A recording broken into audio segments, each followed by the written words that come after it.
عقیدہ یہ ہے کہ رسول اللہ آخری نبی ہے، اور کیوں؟ اس کی دلیل میں قرآن بھی موجود ہے، حدیث بھی موجود ہے۔ قرآن عظیم پارہ نمبر 22 سورہ احزاب اور آیت نمبر 40 میں رب نے واضح طور پر فرمایا ما کان محمد ابا احد من رجالکم ولکن رسول اللہ وخاتم النبیین۔ اللہ فرماتا ہے لوگوں محمد تمہارے مردوں کے نام سے مخاطب کرو، محمد نہیں کہتے ہم تو۔ اس کے والد عبدالوہاب نے اس کو شہر سے باہر نکال دیا، علماء نے اس کا بائیکاٹ کیا۔ بہرحال یہ بھٹکتے بھٹکتے نکلے جناب۔ آل سعود ایک خاندان تھا جو ڈاکہ زنی کرتے تھے، اس سے ان کی ملاقات ہو گئی۔ اس نے کہا عقل میرے پاس ہے، طاقت تمہارے پاس ہے، میری عقل کا استعمال اگر کیا جائے اور تمہاری طاقت کا تو ہم سعودیہ پہ حکومت کر سکتے ہیں۔ سعودیہ نام بھی نہیں تھا، اس سے پہلے نام تھا حجاز۔ آل سعود یہ خاندان تھا، انہوں نے چنانچہ یہ ہوا کہ سعودیہ پہ حملہ کیا، ترکیوں کی حکومت تھی، فریب سے ان کو ہرایا۔ وہ ایک لمبی داستان ہے، میں تفصیل میں نہیں جا رہا، اور سعودیہ عرب پہ انہوں نے قبضہ کیا۔ آل سعود نام تھا اس قبیلے کا، خاندان کا۔ اپنے قبیلے کے نام پر اس علاقے کا نام، اس ملک کا نام سعودیہ عرب رکھ دیا، جس کو حجاز کہا۔ عبدالوہاب نجدی کی تعلیمات کو پھر عام کیا گیا۔ ہندوستان کے ایک مولوی گزرے، مولوی اسماعیل دہلوی۔ یہ حج کے لیے گئے، عبدالوہاب نجدی کے بیٹے سے اور ان کی اولادوں سے ان کی ملاقات۔ انہوں نے کتاب التوحید وہاں سے حاصل کی، اس کو پڑھا، بڑے متاثر ہوئے، اور پھر کتاب التوحید کی تلخیص انہوں نے دوسری کتاب کے نام سے کی۔ تلخیص یعنی اس پوری کتاب کا ایک نچوڑ کی شکل میں اس کے خاص خاص پوائنٹ کو نقل کیا، انہوں نے جمع کیا، اور جس کتاب کے نام سے جمع کیا اس کا نام انہوں نے رکھا تقویۃ الایمان، اور یہ اس وقت میرے ہاتھ میں، یہ لیٹسٹ ایڈیشن ہے، آج بھی چھپا ہے۔ محمد ابن عبدالوہاب نجدی کے عقیدے کو انہوں نے اس کتابوں میں لایا، اور اس میں یہی لکھا کہ رسول اللہ مر کر مٹی میں مل چکے۔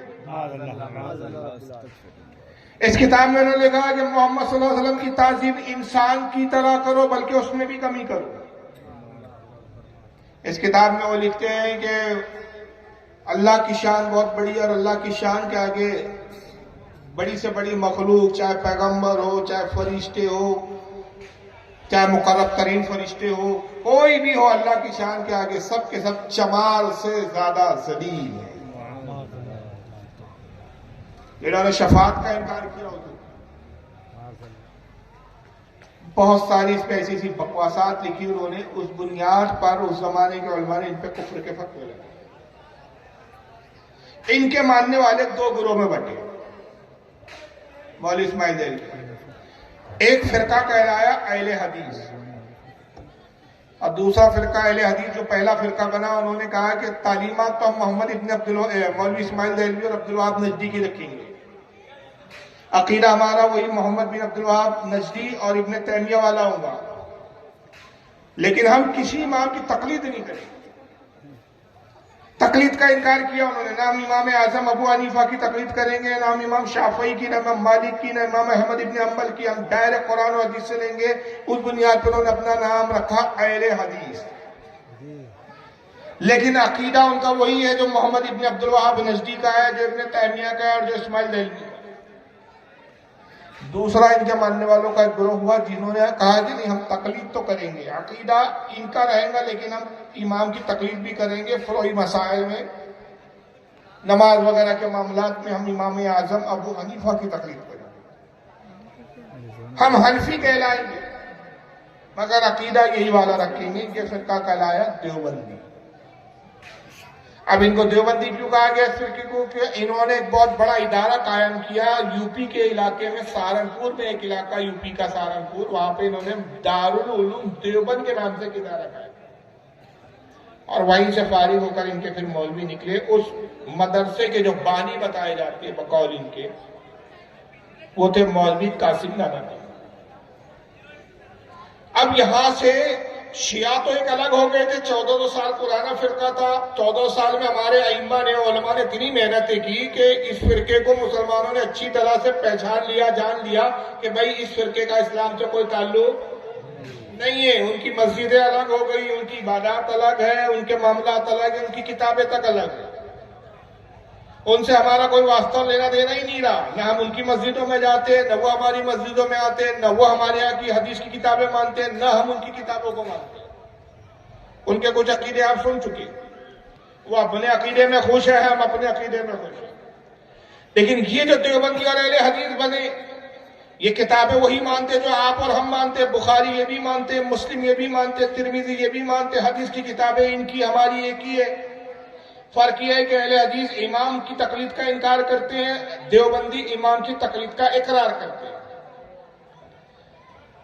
نتیجہ یہ ہوا کہ ہمارے بیچ رہ کر، ہمارے ہی اپنے بن کر انہوں نے لوگوں کو جب گمراہ کرنا شروع کیا تو ایک بڑے فرقے کی شکل اختیار کر دی۔ باقاعدہ چونکہ باضابطہ مدرسہ قائم کیا گیا تھا تو وہاں سے باضابطہ اس تعلیمات کو عام کرنے کے لیے علماء کی کھیپ نکلی، ایک فوج نکلی باقاعدہ۔ یہ مختلف علاقوں میں پھیل گئے، مسجدوں میں پھیل گئے، مسجدوں کو قبضہ کرنا شروع کیا، دھیرے دھیرے دھیرے دھیرے آج یہ حال ہو گیا کہ ہر علاقے میں پائے جاتے ہیں۔ اور جہاں یہ داخل ہو جاتے ہیں امن و امان غارت ہو جاتا ہے۔ جہاں سب ایک ساتھ مل کر نبی کی بارگاہ میں سلام پڑھتے ہیں، نبی کا ادب کرتے ہیں، نظر و نیاز کرتے ہیں، یہ فرقہ آتا ہے، وہاں ایک مسجد تعمیر ہو جاتی ہے، یا مسجد پہ قبضہ ہو جاتا ہے، کسی مسجد پہ قبضہ کرتے ہیں۔ اب وہی دو گروہ ہو جاتے ہیں، بیٹا جو ہے ان کے ساتھ ہے تو باپ الگ ہے، باپ ان کے ساتھ ہے تو بیٹا الگ ہے۔ پھوٹ یہ ڈالتے ہیں، اختلاف یہ پیدا کرتے ہیں، مسجدیں الگ بنا لیتے ہیں، مسجدوں پہ قبضے یہ کر لیتے ہیں، لیکن ان کی زبان پہ راگ یہی ہوتا ہے، محبت کی بات کیجیے، اختلاف کی بات مت کیجیے۔ بھائی اختلاف تو آپ کے آنے سے ہی ہوا، اب ان سے ہمارے اختلافات کیا ہے؟ کیوں ہم ان کے خلاف بولتے ہیں؟ کیوں ہم ان کے پیچھے نماز پڑھنا گوارا نہیں کرتے؟ کیوں ہم ان سے اتفاق نہیں کرتے؟ وہ ہے ان کے باطل و بدترین عقیدے، اور انہوں نے جن عقیدوں کو پرموٹ کرنے کے لیے جو کتابیں لکھی، اس فرقے میں مولوی قاسم نانوتوی جو بانی دارالعلوم دیوبند کہے جاتے ہیں، انہوں نے ایک کتاب لکھی جس کا نام ہے تحذیر الناس۔ یہ کتاب اس وقت اوریجنل میرے پاس ٹیبل پہ موجود ہے، یہ ہے تحذیر الناس، یہ چھوٹا سا کتاب چل۔ اس کتاب میں انہوں نے 1400 سال کے عقیدے کے خلاف ایک بات لکھی، اور 1400 سال پرانا عقیدہ کیا تھا کہ رسول اللہ صلی اللہ علیہ وسلم خاتم النبیین ہے، آخری نبی ہے، حضور کے بعد کوئی نبی نہیں آئے گا۔ بولیے آپ مانتے ہیں کہ حضور کے بعد کوئی نبی آئے گا؟ نہیں۔ لیکن میں کہوں گا کہ قیامت سے پہلے عیسیٰ علیہ السلام آئیں گے، تب کیا کہیں گے آپ؟ بولیے ہر بچہ جانتا ہے کہ نبی کی حیثیت سے نہیں آئیں گے، امتی کی حیثیت سے، سرکار کے طریقے پہ نماز پڑھیں گے، سرکار کی شریعت پر عمل کریں گے، اپنی شریعت کو لاگو نہیں کریں گے، حتیٰ کہ امام مہدی کے پیچھے نماز پڑھیں گے، امامت بھی خود نہیں کریں گے۔ یہ جانتے ہیں، تو ہمارا عقیدہ یہ ہے کہ رسول اللہ آخری نبی ہے، اور کیوں؟ اس کی دلیل میں قرآن بھی موجود ہے، حدیث بھی موجود ہے۔ قرآن عظیم پارہ نمبر 22 سورہ احزاب اور آیت نمبر 40 میں رب نے واضح طور پر فرمایا، ما کان محمد ابا احد من رجالکم ولکن رسول اللہ وخاتم النبیین۔ اللہ فرماتا ہے لوگوں، محمد تمہارے مردوں میں سے کسی کے باپ نہیں، بلکہ وہ نبیوں میں سب سے آخر ہے اور اللہ کے رسول ہے۔ اب محمد کے بعد کوئی نبی نہیں آئے گا، اور متواتر صحیح حدیث تواتر کے ساتھ اس پر سارے محدثین علماء 14 سال کے تمام مسلمانوں کا اجماع ہے کہ آقا نے ایک جگہ نہیں، دو جگہ نہیں، 12 کا میرے بعد کوئی نبی نہیں آئے گا، کوئی نبی نہیں آئے گا، فرمایا لا نبی آبادی، میرے بعد کوئی نبی نہیں۔ یہاں تک کہ حضرت عمر کی فضیلت بیان کرتے ہوئے آقا کہتے ہیں کہ حضرت عقبہ ابن عامر کہتے ہیں، سمعت رسول اللہ صلی اللہ علیہ وسلم، میں نے اللہ کے رسول صلی اللہ علیہ وسلم کو کہتے ہوئے سنا، آقا نے فرمایا یقول لو کانا من بعد نبی لکان عمر ابن الخطاب لا نبی آبادی، کہ اگر میرے بعد کوئی نبی ہو سکتا تھا تو وہ عمر ابن خطاب ہوتا، لیکن میرے بعد کوئی نبی نہیں آئے۔ ایک مقام پہ یہی بات حضرت علی کے بارے میں فرمائی کہ میرے بعد اگر کوئی نبی ہوتا تو وہ علی ہو سکتے تھے، لیکن میرے بعد کوئی نبی واضح طور پر بار بار کہا۔ ایک حدیث میں فرمایا کہ انبیاء کی مثال ایسی ہے کہ ایک عمارت ہے، ہر نبی آتا رہا اور وہ عمارت کی اینٹ اس میں لگتی رہی اور عمارت بلند ہوتی رہی، ایک جگہ صرف خالی رہ گئی تھی، میں اس عمارت کی تکمیل میں آخری اینٹ ہوا، وہ عمارت مکمل ہو گئی، اب میرے بعد کوئی نہیں۔ یہ اجماعی عقیدے کے خلاف انہوں نے ایک عقیدہ یہ کڑا تحذیر الناس میں کہا کہ رسول اللہ کے بعد بھی اگر کوئی نیا نبی پیدا ہو جائے تو حضور کی خاطر پہ فرق نہیں آئے گا۔ لیکن اس سے پہلے اصل میں کتاب کا وجود کیسے ہوا، اس کے لیے آپ پہلے یہ تھوڑا سا سمجھیے۔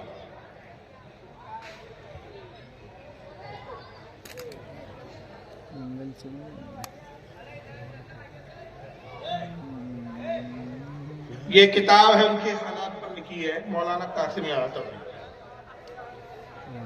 یہ کتاب میرے پاس موجود ہے، 2-3 جلدوں میں آتی ہے، اس کی جلد نمبر پہلی ہے سوانح قاسمی۔ یہ اوریجنل کتاب کا میں آپ کو فوٹو دکھا رہا ہوں یہاں، صفحہ نمبر 131 جلد نمبر 1۔ یہ بچپنے کا ان کا واقعہ لکھا گیا مولوی قاسم نانوتوی کا، جو بانی دارالعلوم دیوبند کہلاتے ہیں۔ ذرا ان کے بارے میں دیکھیے کیا لکھا جاتا ہے صفحہ 131 پر۔ کہتے ہیں مولوی صاحب یعنی حضرت نانوتوی، رے کا نشان لگاؤ شارٹ کٹ میں، رحمت اللہ علیہ کے لیے لکھتے ہو، یعنی حضرت نانوتوی نے ایام طفلی میں، ایام طفلی یعنی بچپنے کے عالم میں، یہ خواب دیکھا تھا کہ گویا میں اللہ جل شانوں کی گود میں بیٹھا ہوا۔ معاذ اللہ، بچپن میں انہیں خواب نظر آ گیا کہ اللہ ہے، اللہ کی گود ہے اور گود میں جا کے یہ بیٹھے ہوئے۔ اب اللہ کی گود کیسی تھی اللہ جانے، انہوں نے بتایا نہیں اس کی طرف، جبکہ اللہ جسم سے پاک ہے لیکن یہ اللہ کی گود میں بیٹھے۔ اب یہ بچپن سے ان کے دماغ میں بھر گیا کہ بھائی میرا تو مقام اتنا بلند ہے کہ میں اللہ کی گود میں بیٹھا ہوا ہوں۔ تو ان کو ایک عجیب خبط سوار ہوا۔ اسی کتاب میں ایک دوسری جگہ لکھتے ہیں ان کے پیر تھے حاجی امداد اللہ صاحب، بڑا لمبا چوڑا واقعہ لکھا گیا ہے 2 صفحے کا، صفحہ 258 صفحہ 259۔ اس میں لکھا گیا ہے کہ یہ تسبیح کرنے بیٹھتے تھے تو ان پہ بڑا بوجھ معلوم ہوتا، باڈی پہ ایسا لگتا رہیں گے کوئی وزن نہیں۔ تو انہوں نے اپنے پیر صاحب سے ایک دن سوال کیا، کہا کہ جب بھی میں تسبیح لے کے بیٹھتا ہوں تو ایسا لگتا ہے کہ مجھ پہ بڑا بوجھ لاد دیا گیا، اور جیسے پہاڑ کا وزن مجھ پہ رکھ دیا گیا۔ تو پیر صاحب نے کیا کہا ذرا سنیے، آخری جملہ پورا انہوں نے رودات لکھی کہ مطلب مجھے بوجھ معلوم ہوتا ہے، یہ ہوتا ہے۔ یہاں سے میں پڑھ رہا ہوں، مولانا قاسم نانوتوی کو خطاب کر کے فرمایا پیر صاحب نے، یہ نبوت کا آپ کے قلب پر فیضان ہوتا ہے، اور یہ وہ ثقل ہے جو حضور صلی اللہ علیہ وسلم کو وحی کے وقت محسوس ہوتا تھا، جس کی تشریح حاجی صاحبی کے حوالے سے انہوں نے یہ کی کہ تم سے یعنی مولانا محمد قاسم سے حق تعالیٰ کو وہ کام لینا ہے جو نبیوں سے لیا جاتا ہے۔ انہوں نے اپنے پیر سے کہا کہ تسبیح پڑھتا ہوں تو بڑا بوجھ معلوم ہوتا ہے، آخر اس کی وجہ کیا ہے؟ تو کہا کہ یہ جو بوجھ ہے، یہ جو وزن ہے، یہ وہی ہے جو رسول اللہ کو وحی کے وقت محسوس ہوتا تھا۔ اللہ تم سے بھی وہی کام لینے والا ہے جو نبیوں سے لیا جاتا ہے۔ تو ان پہ خبط سوار ہو گیا کہ بھائی آج کل نہیں تو آج کل 2-4 دن میں، کچھ دنوں میں، مہینے بھر میں، سال بھر میں جبریل آئیں گے اور خوشخبری سنائیں گے کہ آپ نبی بنائیں گے۔ یہ ان پہ خبط سوار ہو گیا، تو انہوں نے کتاب تحذیر الناس لکھا اور اس میں نبوت کا راستہ ہموار کرتے کہا کہ اگر حضور صلی اللہ تعالی وسلم کے بعد بھی کوئی نیا نبی پیدا ہو جائے تو بھی خاتمت محمدیہ میں فرق نہیں آئے گا، یعنی حضور کے آخری نبی ہونے پہ فرق نہیں آئے گا۔ وجہ یہ ہے کہ حضور جو خاتم النبیین ہے وہ مرتبے کے اعتبار سے، یعنی حضور اس مرتبے کے نبی ہے کہ اب حضور کے مرتبے جیسا نبی نہیں آئے گا۔ سارے مرتبے حضور پر ختم، سارے مقامات حضور پر ختم۔ اب حضور کے بعد کوئی نبی آ سکتا ہے لیکن وہ مقام اور مرتبے میں رسول اللہ کے برابر کا نہیں ہوگا بلکہ چھوٹے لیول کا نبی ہوگا۔ یہ انہوں نے کتاب لکھ کے راستہ ہموار اس لیے کیا کہ کل اگر میں نبوت کا اعلان کر دوں تو لوگ مجھے نبی مان لیں کہ ہاں بھائی نبی تو ہے لیکن چھوٹے لیول کے نبی۔ لیکن ہوا ہے کہ بازی کوئی اور لے مارا، یہ اپنے نبوت کے لیے راستہ ہموار کر رہے تھے، انہوں نے تحذیر الناس لکھی۔ اب اس پہ وویلا چل ہی رہا تھا کہ یہ کفری عقیدہ ہے، تو